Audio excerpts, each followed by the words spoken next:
Hoy, ikaw. Bakit po? Ano sagot mo? Ano nga sagot mo eh? Bawal po kasi. Aba, yung ipakita ha? Ano, gusto mo bang mawala ng scholarship?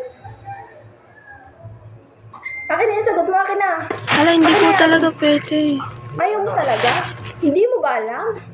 Anak ako ng CEO at pinakamayaman sa buong capital city. Kaya kung ako sa'yo, ipapakita mo sa akin yung sagot mo. Gusto mo bang mawala ng scholarship, ha? Kaya kong kausapin ang daddy ko para mawalan ka ng scholarship. Kaya kahit na anong sabihin ko, susundin mo. Ano Girls sagot at mo sa the back, number ano ba one? yan? Ang iingay nyo? Sorry po, ma'am. Alam mo, may baliw po dito. Kakasidram mo yan.